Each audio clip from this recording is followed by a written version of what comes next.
আমাদের ছেলেরা কর্মীরা প্রচারে বাড়িয়েছিল, ওরা এসে ইচ্ছা করে গন্ডগোল করে মাহাতো করেছে এবং টিস্যু জ্বালিয়েছে, বিলেট জ্বালিয়েছে এবং প্রচুর ইনজোর করেছে। আমার স্বামী এখনো ভর্তি আছে, 25টা টিচ হয়েছে এবং আমাদের কর্মীদের যে করে তাদেরও টিচ হয়েছে, আপনারা দেখুন।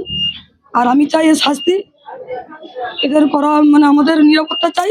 আর সমস্যাটা হলো ওই ভোট প্রচার করতে গিয়েছিলাম, ওই জন্য সমস্যাটা হয়েছে। তারপর ওরাও কি ভোট প্রচার করছে? ওরা সমস্যা তৃণমূলের সঙ্গে বিজেপির সমস্যা। ওরা ওই ভোট প্রচার করছিল আমাদের স্বামী আর আমাদের কর্মীরা, ওরা বলছে না করতে দেবো না। কেন করতে দেবো এই বলে ওরা এসে মারধর করলো। আর ওদের হাসুয়া ছিল, বিলেট ছিল। সকালে আমাদের ভারতীয় জনতা পার্টি কার্যকর্তা গোপাল সিট সহ 5 জন এরা মানুষের বাড়িতে ভোট প্রচারের জন্য গিয়েছিল।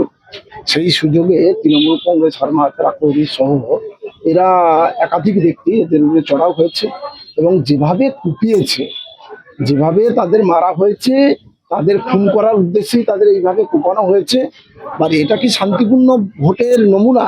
আমরা বারবার বলেছি যে এরা এই তৃণমূল কংগ্রেস যারা গুন্ডারা এখনো ছাড়া আছে, তাদের যদি বাইরে রাখে এই 23 তারিখে শান্তিপূর্ণ ইলেকশন নেওয়া কখনোই হবে না। ঘটনা বলতে ওরা মেরে টেরে যে যার সাইড হয়ে ছুটে পালিয়ে গেছে। একজন ছিল রাখরি ঘোড়া ছিল, ও দোকানের মধ্যে ছিল। তারপর সিআরপিএফ যা গেছে, থানা থেকে পুলিশ যা গেছে, ও ছুটে দৌড়ে পালিয়ে গেছে। আপনারা কতজন? আমাদের 4-5 জন, আর ওদের ছিল প্রায় 10-15 জন মতন ছিল। এখানে 3 জন ইনজোর্ড হয়েছে, আর বাকি হিমাংশু মাইতি, আমি শঙ্কর মাইতি আর গোপাল শেঠ। থানায় অভিযোগ জানিয়েছে? হ্যাঁ, থানা থেকে পুলিশ গেছে, ওখানে সব আমাদের ফটো টটো নিয়েছে। বলছে তুরন্ত হসপিটালে আসে, আগে ট্রিটমেন্ট হোক, তারপরে দেখছি। আমরা একটা খবর পেয়েছি যে আমাদের তৃণমূল কংগ্রেসের কর্মীরা মানুষের ডোর টু ডোর ক্যাম্পেনিং করছিল আমাদের প্রার্থী 210 নন্দীগ্রামে পবিত্র করার সমর্থনে। সেই প্রচারের উপরে অতর্কিত আক্রমণ করেছে ভারতীয় জনতা পার্টি এবং আমাদের এক নেতৃত্বের নাবালিকা মেয়ে, তাকে পুলিশ যে উদ্ধার করেছে তাকে বাড়ি থেকে তুলে নিয়ে চলে গেছিল। তো আমরা পুরো ব্যাপারটার উপরে খোঁজ নিচ্ছি, নিয়ে আগামী সময়ে আমরা বলবো যে ঘটনাটা কি ঘটেছিল। কারণ আমাদের কর্মীরা এখনও বাড়ি থেকে বেরোতে পারছে না, অনেকের বাড়ি ভাঙচুর হয়েছে বলে খবর পেয়েছি।